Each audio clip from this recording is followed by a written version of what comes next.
So welcome to orbit classes. आज की इस वीडियो में हम डिस्कस करेंगे कोवलेंट बॉन्ड, कोऑर्डिनेशन बॉन्ड और मेटेलिक बॉन्ड के बारे में। आयनिक बॉन्ड के बारे में हम लास्ट वीडियो में डिस्कस कर चुके हैं, जिसकी लिंक आपको डिस्क्रिप्शन में मिल जाएगी। तो ये जो सारे एग्जांपल है, ये चारों बॉन्ड, ये एग्जांपल है स्ट्रॉन्ग केमिकल बॉन्ड के। जो आयनिक बॉन्ड है, थोड़ा मैं बेसिक बता दूं इनके बारे में। आयनिक बॉन्ड का वैसे मैं डिटेल बता सकता हूँ। जो आयनिक बॉन्ड है वो फॉर्म होती है मेटल और नॉन मेटल के बीच में by the transfer of electrons. और जो कोवलेंट बॉन्ड फॉर्म होती है वो होती है नॉन मेटल के बीच में by the equal sharing of electrons. इनके बारे में मैं ब्रीफ बताऊंगा अभी आगे। और कोऑर्डिनेशन बॉन्ड भी फॉर्म होती है नॉन मेटल के बीच में by the unequal sharing of electron. और मेटेलिक बॉन्ड फॉर्म होती है मेटल और मेटल एटम के बीच में। तो अब स्टार्ट करेंगे अपन सबसे पहले कोऑर्डिनेशन बॉन्ड से, फिर अपन जाएंगे कोवलेंट बॉन्ड से स्टार्ट करेंगे, फिर कोऑर्डिनेट बॉन्ड और फिर मेटेलिक बॉन्ड पर जाएंगे। तो स्टार्ट करते हैं कोवलेंट बॉन्ड क्या होती है।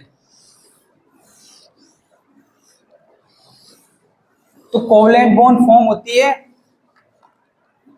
नॉन मेटल के बीच में by the equal sharing of electron.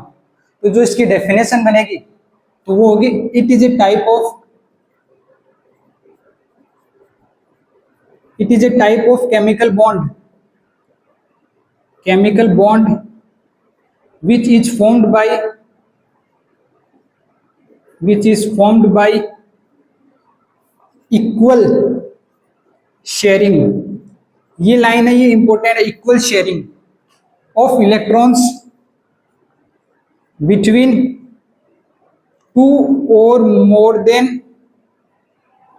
To non metal atom is known as covalent bond. तो ये तो इसकी हो गई डेफिनेशन। कोवलेंट बॉन्ड फॉर्म होती है टू और more than two non metal atoms के बीच में by equal sharing of electrons. तो अपन इसका एग्जांपल देखते हैं कि कोवलेंट बॉन्ड फॉर्म कैसे होगी, इक्वल शेयरिंग होगी कैसे। HNO2, तो इसकी स्ट्रक्चर कैसे फॉर्म होगी ये देखो। हाइड्रोजन, ऑक्सीजन, नाइट्रोजन और ऑक्सीजन। सेंट्रल एटम यहाँ क्या है, नाइट्रोजन। ठीक है, तो पहले साइड एटम के अपन जो ऑक्टेट रूल में अपन ने देखा कि साइड एटम था, उसके जो वैलेंस शेल में इलेक्ट्रॉन वो कंप्लीट कराते। ऑक्सीजन के वैलेंस शेल में एक इलेक्ट्रॉन, हाइड्रोजन के वैलेंस शेल में एक इलेक्ट्रॉन, ऑक्सीजन के अपन एग्जांपल लेंगे HNO2, हाइड्रोजन के वैलेंस शेल। तो इसका एग्जांपल होगा कोवलेंट बॉन्ड का हो गया HNO2। ठीक है, तो इसकी स्ट्रक्चर कैसे फॉर्म करेगी, हाइड्रोजन, ऑक्सीजन, नाइट्रोजन, ऑक्सीजन। ठीक है, हाइड्रोजन के वैलेंस शेल में हमेशा एक इलेक्ट्रॉन, ऑक्सीजन के वैलेंस शेल में 6 इलेक्ट्रॉन, 1 2 3 4 5 6। नाइट्रोजन के वैलेंस शेल में 5 इलेक्ट्रॉन्स, 1 2 3 4 5। ऑक्सीजन के वैलेंस शेल में 6 इलेक्ट्रॉन्स, 1 2 3 4 5 6। हाइड्रोजन को अपनी वैलेंस पूरी करने के लिए चाहिए एक इलेक्ट्रॉन, तो एक इलेक्ट्रॉन इससे ले लेगा। ठीक है, अब ऑक्सीजन को कितने चाहिए, 8 इलेक्ट्रॉन चाहिए। अब इसके पास 7 हो गए, इक्वल शेयरिंग करेगा, एक ले लेगा नाइट्रोजन से। ठीक है, ये हो गए ऑक्सीजन की कंप्लीट। अब नाइट्रोजन के पास पहले से 5 थे, एक इसके साथ शेयर कर लिया, तो ये कितने हो गए, 6। तो ये क्या करेगा, 2 इससे लेगा ऑक्सीजन से। और ऑक्सीजन के पास 6 थे, इसको 2 की रिक्वायरमेंट है, तो ये 2 नाइट्रोजन से ले लेगा। तो जो इसकी स्ट्रक्चर बनेगी वो ऐसे बनेगी, HO single bond N double bond O, ये बनेगी। तो यहां से क्या समझ में आ रहा है कि ये दो इलेक्ट्रॉन है, ये मिलके एक बॉन्ड बना रहे हैं। ये जो 2 इलेक्ट्रॉन है मिलके एक बॉन्ड बना रहे, यहाँ एक बॉन्ड फॉर्म हो रही है और यहाँ डबल बॉन्ड फॉर्म हो रही है। ठीक है, और ये जो बच गए, ये जो लोन पेयर कहते हैं, ये जो बॉन्डिंग में पार्टिसिपेट नहीं करते उनको कहते हैं लोन पेयर्स। तो इसमें अपन देखेंगे कि लोन पेयर कितने हैं, बॉन्ड पेयर कितने हैं। लोन पेयर कितने हैं, तो लोन पेयर तो इसमें है 1 2 3 4 5 लोन पेयर है, और हर लोन पेयर में 2 इलेक्ट्रॉन होते हैं। ठीक है, तो 10 तो इसमें जो यूज नहीं हो रहे वो इलेक्ट्रॉन है, लोन पेयर तो इसमें 5 है, और जो बॉन्ड फॉर्मेशन में यूज नहीं हो रहे वो इलेक्ट्रॉन है 10। ठीक है, ये तो हो गया लोन पेयर। अब देखेंगे बॉन्ड पेयर कितने हैं, बॉन्ड पेयर कितने हैं।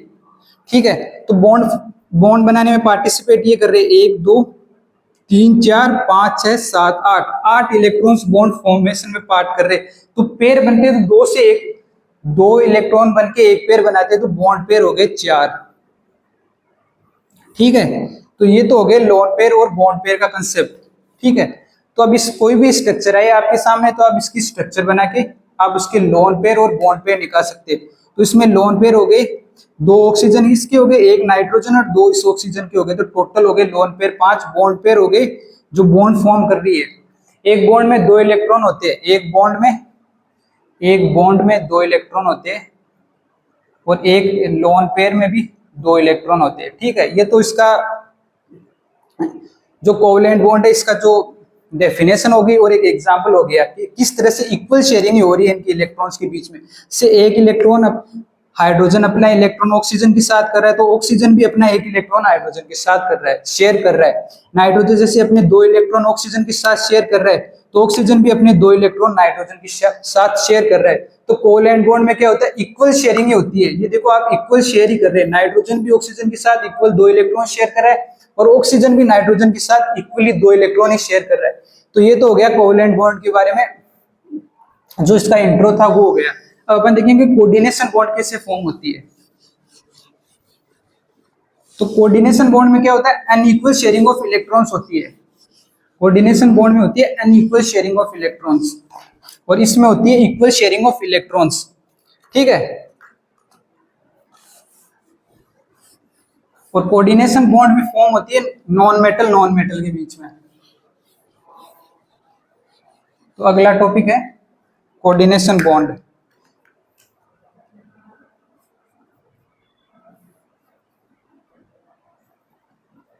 कोऑर्डिनेशन बॉन्ड, तो इसकी डेफिनेशन क्या होगी,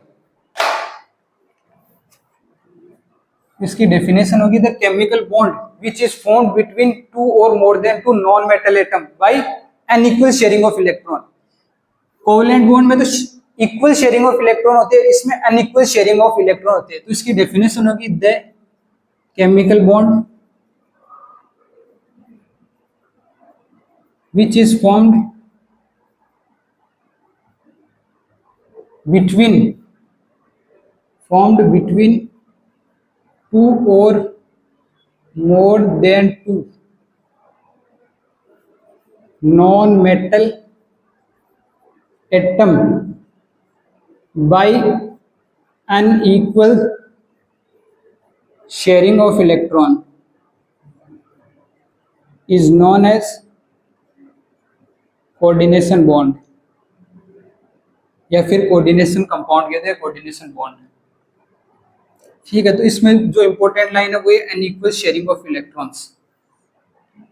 जैसे एग्जांपल लेते हैं ओजोन, जिसका फॉर्मूला होता है O3। तो अपन इसका जो डायग्राम बनाएंगे वो कैसे बनेगा, 3 ऑक्सीजन आ गए। ठीक है, ऑक्सीजन के वैलेंस शेल में होते हैं 6 इलेक्ट्रॉन्स। ठीक है, 1 2 3 4 5 6, 1 2 3 4 5 6, 1 2 3 4 5 6, ये तो 6 इलेक्ट्रॉन्स हो गए। ऑक्सीजन को ऑक्टेट कंप्लीट करने के लिए चाहिए 2 इलेक्ट्रॉन्स, तो ये 2 इलेक्ट्रॉन इसके साथ शेयर कर लेगा। इसके हो गए आप देखो 1 2 3 4 5 6 7 8, 8 पूरे हो गए। इस ऑक्सीजन को भी 8 चाहिए, तो ये 2 इससे ले लेगा। ठीक है, तो आप देखो यही ये दोनों तो यही स्टेबल हो गए, इसके भी इस ऑक्सीजन के भी 8 इलेक्ट्रॉन हो गए, इसके साथ दो बॉन्ड पेयर में पार्टिसिपेट कर लेगा। इस ऑक्सीजन की भी 8 हो गए, ये ऑक्सीजन यहाँ रह गया। तो इसमें होता है क्या है, ये अनइक्वल शेयरिंग होती है, केवल यही ऑक्सीजन अपने 2 इलेक्ट्रॉन इसको देगा। तो इसकी जो स्ट्रक्चर बनेगी वो देखो ऐसे बनेगी। ये जो एरो है ये इंडिकेट कर रहा है कोऑर्डिनेशन बॉन्ड को। ठीक है, तो ये देखो दो इलेक्ट्रॉन मिलके एक बॉन्ड फॉर्म कर रहे, तो इसके अंदर लोन, ये तो 2 ऑक्सीजन के 2 लोन पेयर हो गए। ठीक है, एक ये लोन पेयर हो गया, और ये इस ऑक्सीजन को इस ऑक्सीजन के तीन लोन पेयर हो गए। ये अपना जो लोन पेयर इलेक्ट्रॉन्स थे, अनशेयर्ड इलेक्ट्रॉन्स इसको दे रहा है, ठीक है। अनइक्वल शेयरिंग हो रही है यहाँ पे, क्योंकि ये ऑक्सीजन वापिस इस ऑक्सीजन को कोई इलेक्ट्रॉन नहीं दे रहा। जबकि अपन ने इससे पहले देखा कोवलेंट बॉन्ड, उसमें क्या हो रही थी, इक्वल शेयरिंग हो रही थी। अगर एक ऑक्सीजन अपना 2 इलेक्ट्रॉन दे रहा तो दूसरा भी 2 इलेक्ट्रॉन दे रहा था। अगर हाइड्रोजन ऑक्सीजन को 1 इलेक्ट्रॉन दे रहा तो ऑक्सीजन भी 1 इलेक्ट्रॉन हाइड्रोजन को दे रहा था। लेकिन यहाँ केवल अनइक्वल शेयरिंग हो रही है, केवल ये ऑक्सीजन एटम इस ऑक्सीजन एटम को अपना इलेक्ट्रॉन दे रहा है। और एग्जांपल लेते हैं, देखें ताकि आपको अच्छे से समझ में आए। तो एक जैसे H2 है, H2O, इसका अपन जब प्रोटोनेशन कराएंगे, प्रोटोनेशन मतलब H+ का एडिशन कराएंगे, तो स्ट्रक्चर बनेगी H3O+, H3O+, ठीक है। तो इसके जो इसमें भी कोऑर्डिनेशन बॉन्ड का फॉर्मेशन होगा। क्यों? क्योंकि ऑक्सीजन की जो कोवेलेंसी है, जो अगला टॉपिक होगा अपना कोवेलेंसी, वो होती है 2, लेकिन इसमें जो बॉन्ड बना रहा है वो 3 बन रही है। देखो ये ऑक्सीजन हो गया, इसके वैलेंस शेल में इलेक्ट्रॉन होते हैं कितने, 6, 1 2 3 4 5 6, ठीक है। इसके पास अटैच है कितने, 3 हाइड्रोजन एटम। तो एक ये हाइड्रोजन, एक ये हाइड्रोजन, एक यहाँ हाइड्रोजन आ गया। इनके पास सबके पास आउटर मोस्ट में एक इलेक्ट्रॉन अवेलेबल है, ठीक है। इस हाइड्रोजन को 1 इलेक्ट्रॉन चाहिए, इस हाइड्रोजन को 1 इलेक्ट्रॉन चाहिए। ऑक्सीजन के पास अब टोटल हो गए 8 इलेक्ट्रॉन्स। ये अब क्या होगा, अनइक्वल शेयरिंग ऑफ इलेक्ट्रॉन्स होगी। ये अपने 2 इलेक्ट्रॉन्स इस हाइड्रोजन को दे देगा, ठीक है। तो अब जो स्ट्रक्चर बनेगी वो ऐसे बनेगी, ये वाली स्ट्रक्चर, ठीक है। अनइक्वल शेयरिंग हो रही है यहाँ पे, आप देख पा रहे हो अनइक्वल शेयरिंग। जबकि जो अपन ने देखा था कोवलेंट बॉन्ड में, उसमें इक्वल शेयरिंग हो रही थी। ये हाइड्रोजन अपना इलेक्ट्रॉन इस ऑक्सीजन के साथ शेयर नहीं कर रहा, लेकिन ऑक्सीजन अपना 2 इलेक्ट्रॉन है उसके साथ हाइड्रोजन के साथ शेयर कर रहे हैं। जैसे एक एग्जांपल और लेते हैं, NH3 है, इसका प्रोटोनेशन कराएंगे तो बनेगा NH4+, ठीक है। इसमें भी सेम ऐसे होगा, नाइट्रोजन के वैलेंस शेल में 5 इलेक्ट्रॉन, 1 2 3 4 5, ठीक है। और ये 4 हाइड्रोजन आ गए, 1 2 3, ये 4, ठीक है। अब ये एक बॉन्ड हाइड्रोजन बना लेंगे, स्टेबल हो जाएंगे सारे, ठीक है। और अब नाइट्रोजन को चाहिए 8 इलेक्ट्रॉन, तो ये 8 इलेक्ट्रॉन यहाँ से हो गए कंप्लीट। अब ये अपने ये 2 इलेक्ट्रॉन इसके साथ अनइक्वल शेयरिंग करेगा, हाइड्रोजन को दे देगा, ठीक है। तो ये NH4 का हो गया, ठीक है। तो ये तो हो गया कोऑर्डिनेशन बॉन्ड के बारे में। अब इन दोनों के लिए एक कॉमन टर्म्स यूज होती है, आयनिक बॉन्ड में अपन ने देखा था इलेक्ट्रोवैलेंसी निकालते हैं, और इसमें कोऑर्डिनेशन बॉन्ड और कोवलेंट बॉन्ड में अपन देखेंगे कोवैलेंसी टर्म यूज होती है। तो अगला टॉपिक है कोवैलेंसी,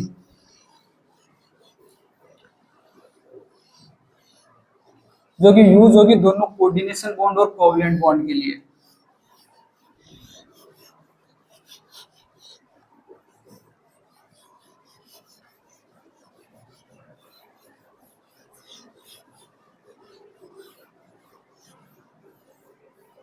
ठीक है, तो अगला टॉपिक है कोवैलेंसी। कोवैलेंसी होती क्या है, नंबर ऑफ बॉन्ड, एक एटम कितनी बॉन्ड बनाता है वो इसकी कोवैलेंसी होती है। तो इसकी डेफिनेशन क्या होगी, the number of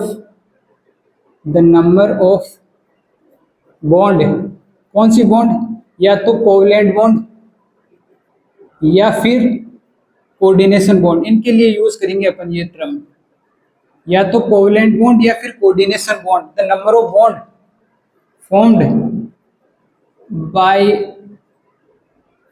any atom is known as, ये क्या, कोवैलेंसी। जैसे अभी अपन ने लास्ट एग्जांपल देखा था ये वाला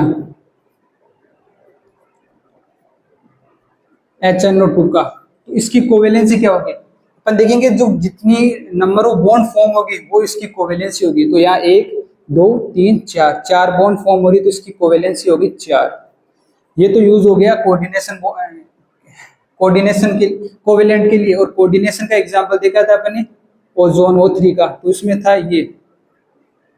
ठीक है, तो इसमें जो कोवेलेंस यूज होगी, कोवेलेंस CVC शॉर्ट में लिख दिया, इसकी कोवेलेंस ये 3।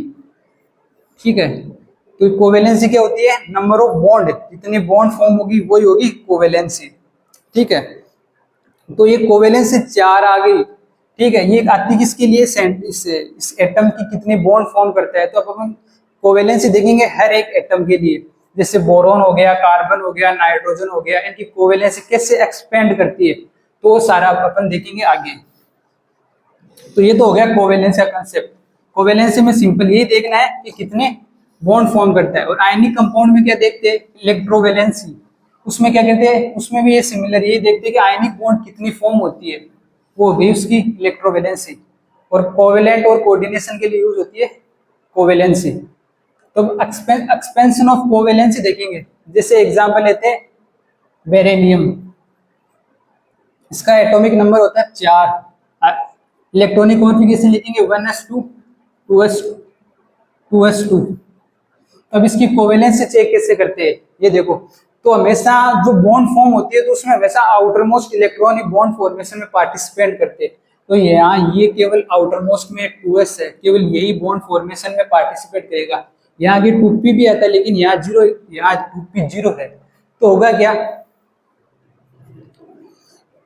केवल s के अंदर 2 इलेक्ट्रॉन फिल होंगे, p के अंदर कोई भी इलेक्ट्रॉन फिल नहीं होगा p ऑर्बिट में। तो इसकी कोवेलेंसी क्या होगी, इसकी कोवेलेंसी 0। लेकिन अगर ये एक्साइटेशन स्टेट में चला जाए, एक्साइटेशन स्टेट में चला जाए, तो ये जो एक इलेक्ट्रॉन है यहाँ से s का निकल के 2s का निकल के 2p में चला जाएगा। तो होगा क्या, ये बन जाएगा ये। तो इसकी कोवेलेंसी क्या हो गई अब 2।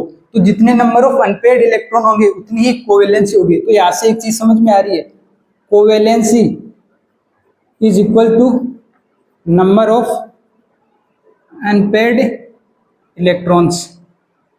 ठीक है, तो जितने अनपेयर्ड इलेक्ट्रॉन्स होंगे उतने ही क्या होगी, कोवेलेंसी होगी। जैसे और चेक करते हैं, कार्बन के लिए चेक करते हैं, एटॉमिक नंबर 6 है, इलेक्ट्रॉनिक कॉन्फ़िगरेशन लिखेंगे 1s2 2s2 2p2। Outer most shell देखेंगे, इसके लिखने हैं अपन को जो ऑर्बिट्स बनाने हैं। तो 2s का ये बन गया और 2p का ये बन गया। इलेक्ट्रॉन्स फिल करते हैं, s में आएंगे 2 इलेक्ट्रॉन, p में है 2 इलेक्ट्रॉन, पहले एक ऐसे। कभी भी ऐसे नहीं करेंगे, क्योंकि हाउ को प्रिंसिपल के जो रूल थे ना उसका वायलेशन होगा। तो अपन एक इलेक्ट्रॉन इसमें फिल करेंगे, फिर इसमें आएंगे, तो इसमें इलेक्ट्रॉन 2 है, तो पहले हाफ फिल करेंगे फिर फुल फिल करेंगे। तो अब क्या इसकी कोवेलेंसी क्या आ रही है, यहाँ पे इसकी कोवेलेंसी क्या आ रही है, अनपेयर्ड इलेक्ट्रॉन 2 है, तो इसकी कोवेलेंसी 2 है। लेकिन ये कार्बन एक्साइटेशन स्टेट में चला गया, तो क्या होगा, s का एक इलेक्ट्रॉन p के इस इलेक्ट्रॉन ऑर्बिट में चला जाएगा। तो अब क्या होगा, ये बन जाएगा। ठीक है, अब इसकी कोवेलेंसी कितनी हो गई, 4। आप देखोगे कार्बन मैक्सिमम केस में 4 ही बॉन्ड बनाता है, मैक्सिमम से मैक्सिमम केस में। क्यों, क्योंकि इसकी कोवेलेंसी 4 है। क्योंकि अब जैसे CH4 एग्जाम्पल लेते हैं, CH4, तो अब क्या होगा, ये 4 हाइड्रोजन है, ये इसके साथ जाके अटैच हो जाएंगे एक एक अनपेयर्ड इलेक्ट्रॉन के साथ। ठीक है, इसलिए ये कार्बन की जो कोवेलेंसी है ना वो 4 होती है। थोड़े और एग्जाम्पल लेते हैं, जैसे ऑक्सीजन की कितनी होगी कोवेलेंसी, वो चेक करते हैं। तो ऑक्सीजन की कितनी होगी, atomic number 8, electronic configuration 1s2 2s2 2p4। ठीक है, अब इसकी कोवेलेंसी चेक करेंगे। तो इसके लिए ऑर्बिट बनाएंगे, आउटर मोस्ट देखेंगे पहले। ठीक है, इसमें 2s में इलेक्ट्रॉन फिल होंगे 2, फिर p में 1 2 3, पहले हाफ फिल, फिर ये जो लास्ट p4 वाला इलेक्ट्रॉन है वो यहाँ आएगा। अब इसकी कोवेलेंसी कितनी है, 4 है।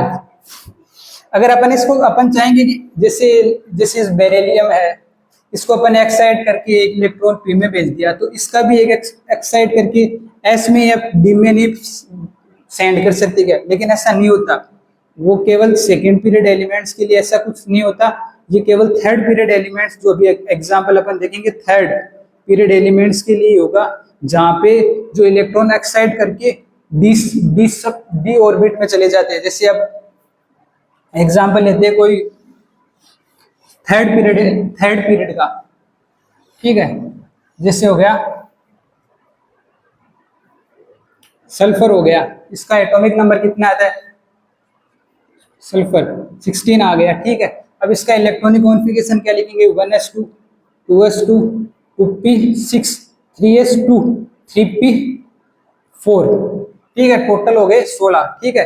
अब आउटरमोस्ट के ऑर्बिट्स को ड्रॉ करेंगे, ठीक है।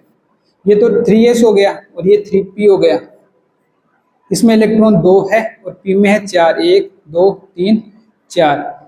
अब ये है 3d थर्ड पीरियड का, तो इसमें क्या होगा, डी जो डी है, डी ऑर्बिट भी यूज होगा, और डी ऑर्बिट के अंदर 4 जो डब्बे होते हैं ये होते हैं, ठीक है। अब इनको ये क्या होगा, फर्स्ट एक्साइटेशन स्टेट सल्फर की, ये तो ग्राउंड स्टेट में। अब फर्स्ट एक्साइटेड स्टेट में क्या क्या होगा, ये एक इलेक्ट्रॉन यहाँ से जाके इस डी के अंदर चला जाएगा, ये तो p है, ये 3p है, ये 3s है, ये 3p और ये 3d है, तो ये एक इलेक्ट्रॉन यहाँ से चला के जाके 3d में चला जाएगा, ठीक है।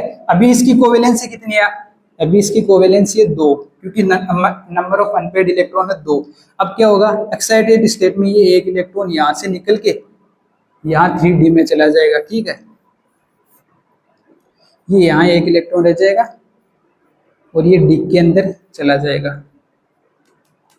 ठीक है, यहाँ चला गया ये, ठीक है। और यहाँ ये अभी भी 2 इलेक्ट्रॉन है, तो अब इसकी कोवेलेंसी कितनी होगी, 1 2 3 4, अब इसकी कोवेलेंसी होगी 4। अब एक बार और एक्साइटेशन कराएंगे, एक बार एक्साइटेशन 1 स्टार, 2 बार एक्साइटेशन 2 स्टार, तो अब क्या होगा, ये 2 इलेक्ट्रॉन पेयर है, ये एक इलेक्ट्रॉन यहाँ से यहाँ चला जाएगा, तो ये होगा क्या, ये होगा क्या कि ये जो इलेक्ट्रॉन है ये यहाँ से इसमें चला जाएगा 3d वाले में, तो ये होगा ऐसे बनेगा।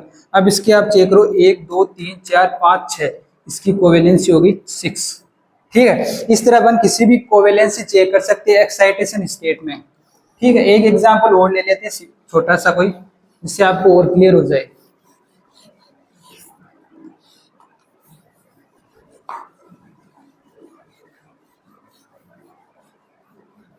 तो कोवेलेंसी कभी भी चेक करनी हो आपको, तो आपको क्या कराना है, केवल एक्साइटेशन करवा के ऑर्बिट्स में, याद रखना जो सेकंड पीरियड वाले हैं, जैसे beryllium boron carbon nitrogen oxygen fluorine, इनके अंदर डी के अंदर एक्साइट करके नहीं जाएंगे, थर्ड पीरियड वाले में जाएंगे। तो ये पॉइंट है ना, ये रिमेम्बर रखने वाला है हमेशा। तो एक और ले लेते हैं, जैसे क्लोरीन ले लेते हैं example, chlorine atomic number 17, electronic configuration क्या होगी, 1s2 2s2 2p6 3s2 3p5।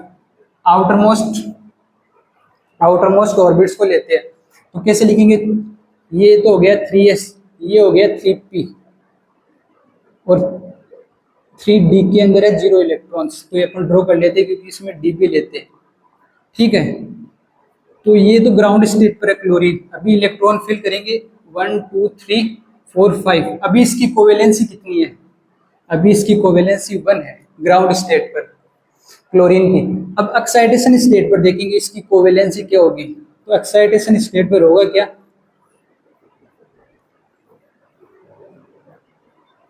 ये 3s का एक इलेक्ट्रॉन 3d में चला जाएगा, ये एक इलेक्ट्रॉन यहाँ चला गया, अब इसकी कोवेलेंसी कितनी हो गई, तो अनपेड इलेक्ट्रॉन 1 2 3, तो अभी इसकी कोवेलेंसी है 3। अब एक बार और एक्साइटेशन स्टेट में ले जाते हैं इसको, सेकंड एक्साइटेशन स्टेट में। अब क्या होगा, 3p वाला एक इलेक्ट्रॉन 3d में चला जाएगा, ठीक है। तो ये 3p का एक इलेक्ट्रॉन चला गया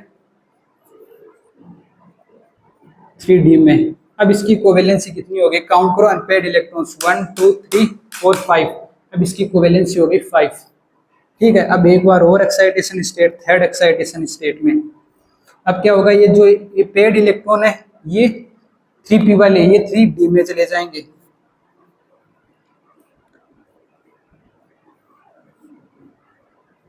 ठीक है, तो अब इसकी कोवेलेंसी कितनी हो जाएगी,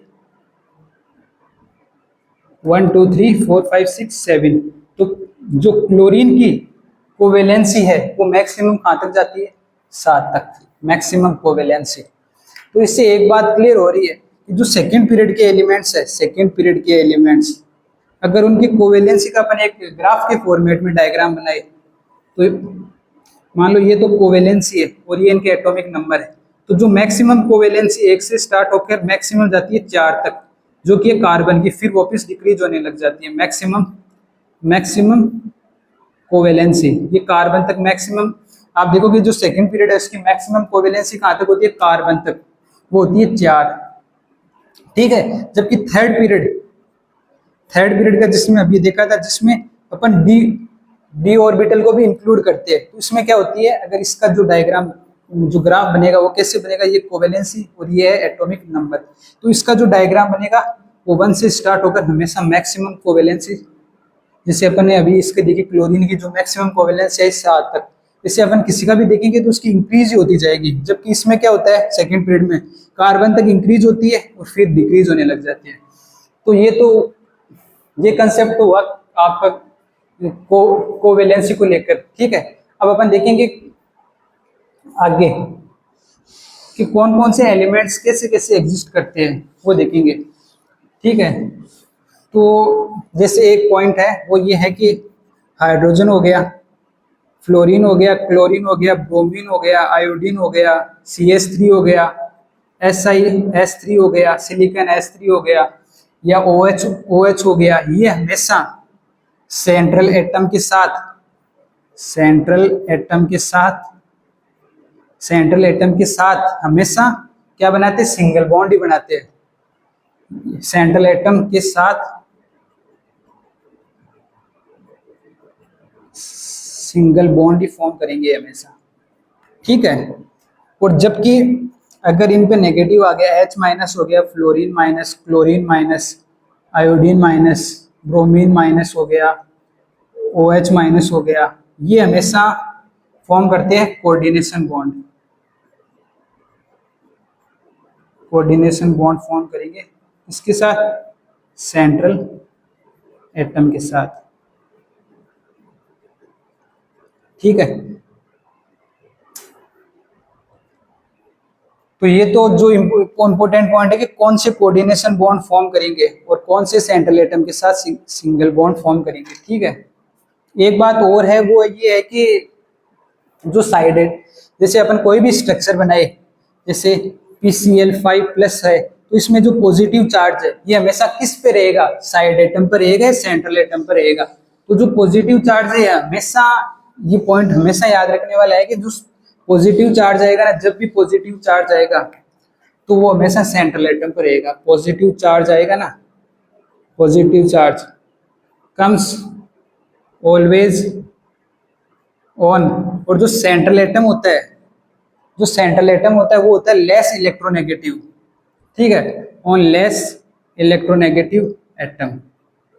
ठीक है, और जो साइड एटम होता है वो होता है मोर इलेक्ट्रोनेगेटिव। और अगर नेगेटिव चार्ज आ जाए, जैसे कोई एग्जांपल लिया जिसपे पर BH4 माइनस है, इस पे नेगेटिव, ये नेगेटिव चार्ज हमेशा आएगा more electronegative. Negative charge comes always on more electronegative atom.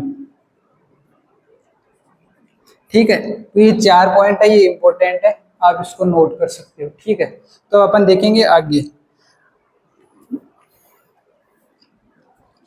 जैसे कोवलेंट बॉन्ड है तो इसमें क्या होती है, इक्वल शेयरिंग ऑफ इलेक्ट्रॉन्स होती है, जबकि कोऑर्डिनेशन बॉन्ड में क्या होगी, अनइक्वल शेयरिंग ऑफ इलेक्ट्रॉन्स। ठीक है, ये तो इनके बेसिक पॉइंट्स हो गए। अब जैसे कोवलेंट बॉन्ड है तो ये भी 3 तरह से अपन डिस्क्राइब कर सकते हैं। एक तो होगी सिंगल कोवलेंट बॉन्ड, एक होगी डबल, एक तो होगी सिंगल कोवलेंट बॉन्ड, एक होगी डबल कोवलेंट बॉन्ड, और एक होगी ट्रिपल कोवलेंट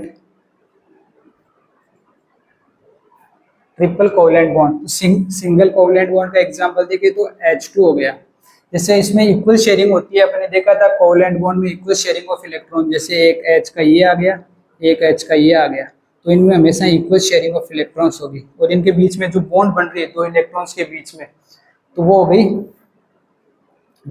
कोवैलेंट बॉन्ड। ठीक है, तो ये तो एग्जांपल हो गया सिंगल कोवैलेंट बॉन्ड का। और डबल किस में बनती है, जैसे एग्जांपल ये O2, इसमें हमेशा बनेगी डबल कोवैलेंट बॉन्ड। जैसे ऑक्सीजन एक ही, इसके वैलेंस शेल में 6 इलेक्ट्रॉन। ठीक है, तो अब ये 2 इलेक्ट्रॉन इसके साथ शेयर कर लेगा, ये ऑक्सीजन 2 इलेक्ट्रॉन इसके साथ शेयर कर लेगा। ये 2 बॉन्ड के 4 इलेक्ट्रॉन के बीच में 2 बॉन्ड बन रही है, तो इसकी स्ट्रक्चर ऐसे, ये डबल कोवैलेंट बॉन्ड। और जो ट्रिपल कोवैलेंट बॉन्ड की बात करें, एग्जांपल है जैसे N2, नाइट्रोजन के वैलेंस शेल में 5 इलेक्ट्रॉन। ठीक है, ये अब इसको 5 चाहिए तो इसको 3 और चाहिए ताकि इसकी ऑक्टेट पूरी हो जाए। 5 तो है इसके पास, तो ये 3 इसके पास से ले लेगा, ये 3 इसके पास से ले लेगा।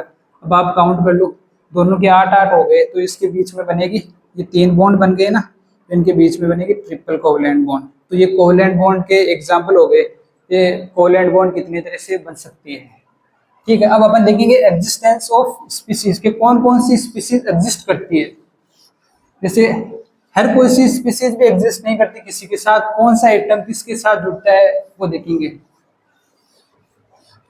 तो अगला टॉपिक यही है, एग्जिस्टेंस ऑफ स्पीसीज। तो ये बात हमेशा याद रखना कि जो नेगेटिव चार्ज है वो हमेशा आएगा साइड एटम पर, और जो पॉजिटिव चार्ज आएगा हमेशा आएगा सेंट्रल एटम पर। ठीक है, तो अपन देखेंगे existence of species, existence of species.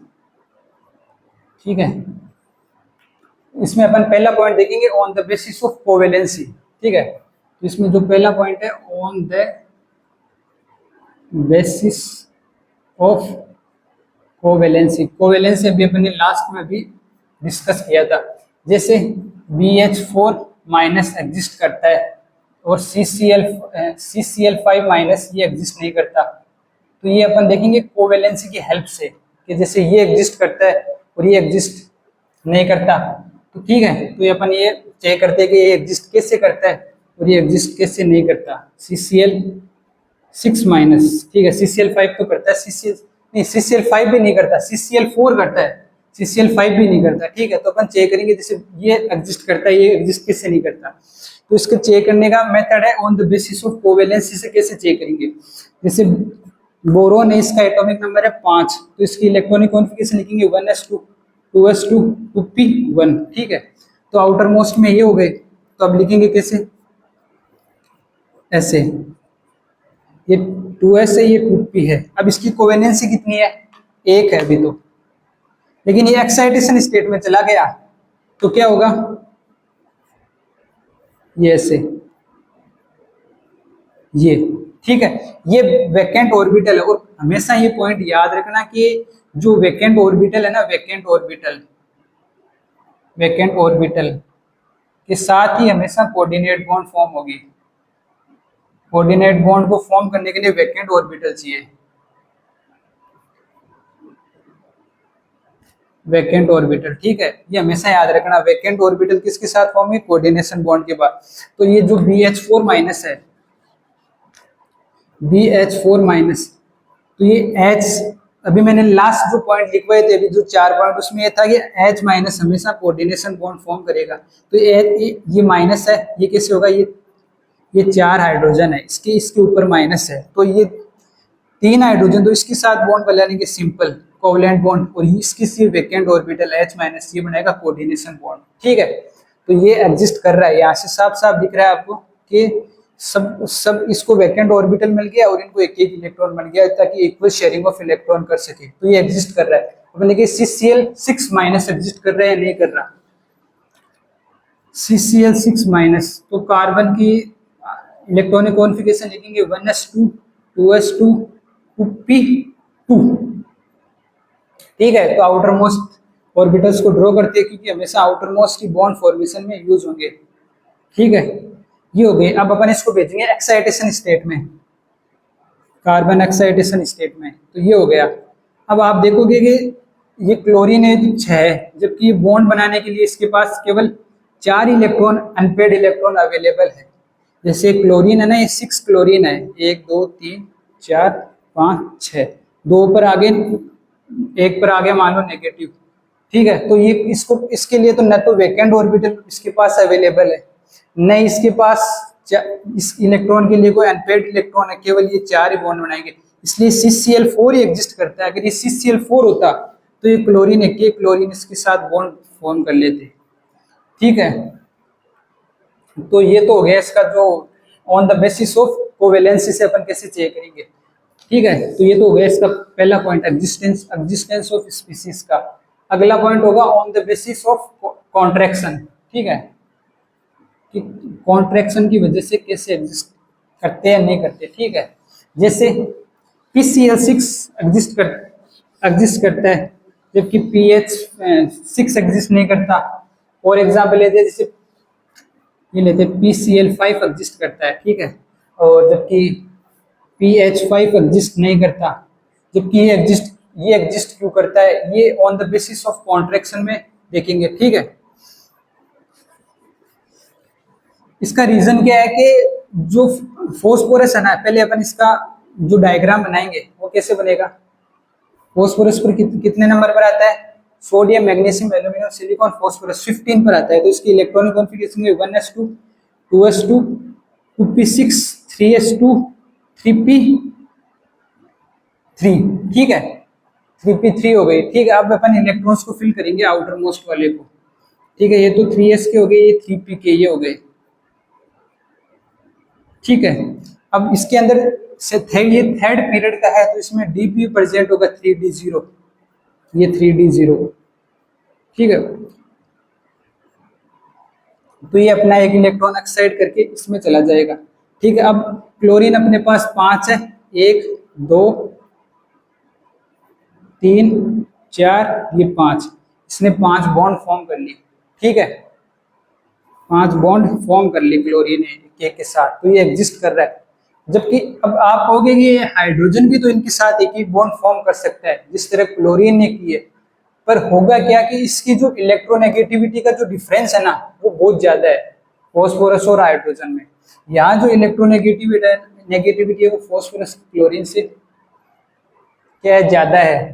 ठीक है, और जबकि यहाँ नहीं, यहाँ इसकी है कम और यहाँ इसकी है फॉस्फोरस की ज्यादा, इस वजह से बहुत ज्यादा है, इस वजह से ये एग्जिस्ट ही नहीं करता। ठीक है, PCl5, जबकि आप देखोगे PCl6 माइनस ये एग्जिस्ट करता है, जबकि P ब्रोमीन माइनस हो गया, PBr माइनस हो गया, P आयोडीन 6 माइनस हो गया। ठीक है, ये एग्जिस्ट क्यों नहीं करते। ठीक है, तो ये अपन देखते हैं on the basis of structure. जैसे कि ये जो है इसकी फॉस्फोरस की और इनकी जो साइज का डिफरेंस है ना, ये बहुत ही क्या है, कम है, जबकि इनके बीच में जो साइज का डिफरेंस है वो बहुत ज्यादा है सेंट्रल एटम और साइड एटम के बीच में। ठीक है, इस वजह से एग्जिस्ट नहीं करेंगे। ठीक है, तो ये तो हो गया इनका बीच में एग्जिस्ट और नहीं एग्जिस्ट करने का रीजन।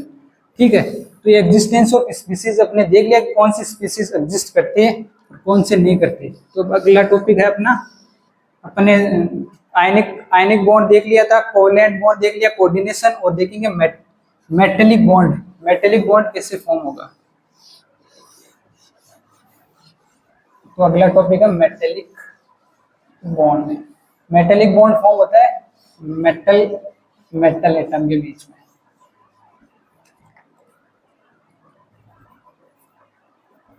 मेटेलिक बॉन्ड, तो इसकी जो डेफिनेशन जाएगी वो क्या आएगी, it is A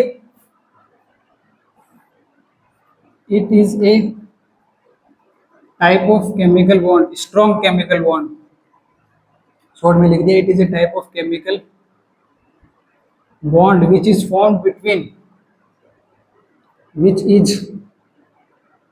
formed between kernels of two metal atoms is known as metallic bond। By equal sharing of electron, इसमें भी इक्वल शेयरिंग होगी, ठीक है। इसमें एक टर्म है वो आपके लिए अलग लग रही होगी, वो क्या कर्नल्स क्या होती है, ठीक है। तो इसमें होगा क्या कि कर्नल्स के बीच में, दो कर्नल्स के बीच में जो बॉन्ड फॉर्म होगी इलेक्ट्रॉन की शेयरिंग की वजह से, इलेक्ट्रॉन की शेयरिंग की वजह से जो बॉन्ड फॉर्म होगी वही होगी मेटेलिक बॉन्ड। जैसे सोडियम लिया अपन ने, तो इसको जो इसके ऑर्बिटल्स को कैसे बनाएंगे, तो ये तो इसमें तो हो गया 1s, इसमें आ गया 2s 2p, ये आ गया 3s, ठीक है। इलेक्ट्रॉन इलेक्ट्रॉन इसके एक 11 तो फिल करेंगे ऐसे, ठीक है। तो अब ये क्या हो गया, ये जो आउटर मोस्ट है, ये तो आउटर मोस्ट सेल है, ये तो है आउटर मोस्ट सेल। ये जो इनर्ट है ना बाकी के बचे हुए, इनको कहते हैं कर्नल। तो हमेशा जो मेटेलिक बॉन्ड फॉर्म होगी ना, वो शेयरिंग से होगी, इनके शेयरिंग से, कर्नल एटम्स के बीच की जो शेयरिंग होगी ना, उनसे जो बॉन्ड फॉर्म होगी वही होगी मेटेलिक बॉन्ड। ये जो आपका कोवलेंट कंपाउंड है ना, इनमें मेटेलिक बॉन्ड ज्यादा इंपॉर्टेंट नहीं है, ज्यादा इंपॉर्टेंट आयनिक बॉन्ड है और कोऑर्डिनेशन, कोऑर्डिनेशन बॉन्ड और कोवलेंट बॉन्ड की जो चार मॉडर्न कंसेप्ट है ना, वो ज्यादा इंपॉर्टेंट है। जो हो गया वीपीटी हो गया, वीएससीबीआर हाइब्रिडाइजेशन हो गया, वो ज्यादा इंपॉर्टेंट है। तो ये और एमओटी हो गया, ये मेटेलिक बॉन्ड है, ये तो बेस्ट आपके सिलेबस में दे रखा है, जिसका बेसिक ये इंट्रो ही है, ठीक है। तो आज के लिए इतना काफी है, मिलते हैं अगले वीडियो में, थैंक यू।